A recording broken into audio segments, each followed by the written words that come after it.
నమస్తే, welcome to 99 TV cinema.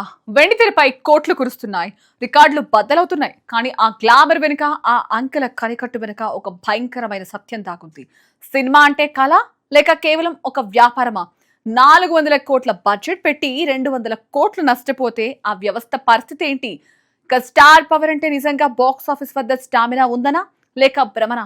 ఈ ప్రశ్నలకు తనదైన శైలిలో సమాధానాలు ఇచ్చారు సంచలన దర్శకుడు రామ్ గోపాల్ వర్మ.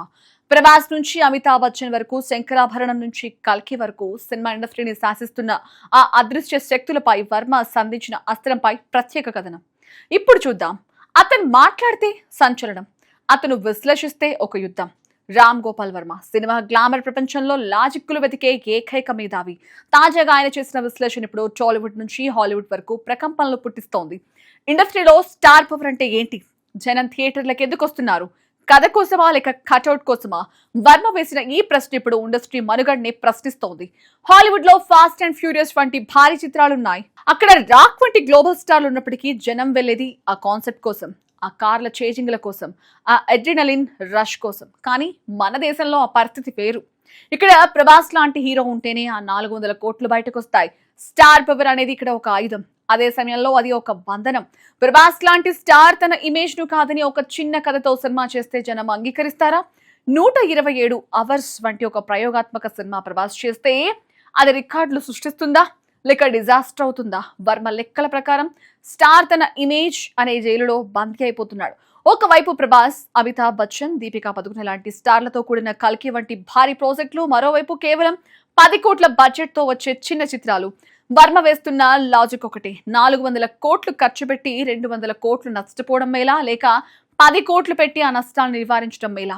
ఇన్వెస్ట్మెంట్ మీద రిటర్న్స్ రానప్పుడు ఆ స్టార్ పవర్ ఇచ్చే కిక్ ఎంత వరకు నిజం? స్టార్లకు ఇచ్చే రెమ్యునరేషన్ అనేది వారి నటనకిచ్చేది కాదు, వారి వల్ల థియేటర్లకు వద్ద వచ్చే ఆ ఉత్సాహానికి ఇచ్చే వెల అని వర్మ కుండ బద్దలు కొట్టినట్టు చెప్తున్నారు.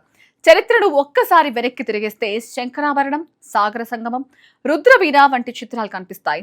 అక్కడ హీరో స్టార్డమ్ కంటే కథే పెద్దది. శంకరాభరణంలో జేవి సోమయాజులు గారు అప్పటికే అందరికీ తెలిసిన వ్యక్తి కాదు, కానీ ఆ సినిమా ఒక కల్ట్ క్లాసిక్ అయింది. అంటే కథలో దమ్ముంటే స్టార్ లేకపోయినా హిస్టరీ క్రియేట్ చేయొచ్చు. కానీ నేటి ట్రెండ్లో కథ కంటే కటౌట్కే ప్రాధాన్యత పెరిగిపోయింది. నిర్మాతలు కథ మీద కంటే స్టార్ డేట్స్ మీదే ఎక్కువ యుద్ధం చేస్తున్నారు. స్టార్ పవర్ అంటే ఒక డబుల్ ఎడ్జ్ స్వార్డ్. అది గెలిపిస్తే రేంజ్ లో గెలిపిస్తుంది, కానీ దెబ్బ తగిలితే మాత్రం కోలుకోలేంతగా కుంగు తీస్తోంది. 400 కోట్లు రిస్క్ చేయడం ఒక సాహసం అయితే, ఆ సాహసాన్ని నడిపించేది కేవలం ఒక వ్యక్తి ఇమేజ్ మాత్రమే కాకూడదు. సినిమా వ్యాపారంలో లెక్కలు మారాలి, బడ్జెట్ నియంత్రణ ఉండాలి, కథే నాయకుడు కావాలి. ఇది వర్మ చెప్పాలనుకుంటున్న అసలు పాయింట్. స్టార్లకు ఇచ్చే కోట్ల రూపాయల రెమ్యునరేషన్ కంటే కథకిచ్చే విలువ పెరిగినప్పుడే ఇండస్ట్రీ హెల్దీగా ఉంటుందని వర్మ వాదన. టెక్నాలజీ మారుతుంది, ప్రేక్షకుల టేస్ట్ మారుతుంది, కానీ స్టార్లు మాత్రం తమ ఇమేజ్ చట్టంలోనే ఉండిపోతున్నారు. వారు భారీ సినిమాలకు మాత్రమే పరిమితం కావాల్సిన ఒత్తిడిలో ఉన్నారు. ఈ ఒత్తిడి నుంచి ఇండస్ట్రీ ఎప్పుడు బయటపడుతుంది? అసలు కళాత్మక విలువలకు చోటుందా లేక అంతా నెంబర్ల మాయాజాలమేనా? రామ్ గోపాల్ వర్మ వేసిన ఈ ప్రశ్నలు ఇప్పుడు ప్రతి ట్రేడ్ ఎనలిస్ట్ మెదడును తొలిచేస్తున్నాయి. నిజం ఎప్పుడు చేదుగానే ఉంటుంది. వర్మ మాటలు ఇండస్ట్రీకి ఎంత చేదుగా అనిపించినా అందులో ఒక కాఠిన్యమైన వాస్తవం ఉంది. స్టార్ పవర్ అనేది ఇండస్ట్రీని నడిపించే ఇంధనం కావచ్చు, కానీ ఆ ఇంధనం మితిమీరితే ఇంజిన్ కాలిపోయే ప్రమాదం కూడా ఉంది. బడ్జెట్, రిస్క్, కథ, ఈ మూడింటి మధ్య సమతుల్యత దెబ్బతింటే అది ఇండస్ట్రీ భవిష్యత్తుకే ముప్పు. మరి వర్మ విశ్లేషణను ఇండస్ట్రీ పెద్దలు గమనిస్తారా? సినిమా వ్యాపారంలో కొత్త మార్పులు వస్తాయా? వేచి చూడాలి.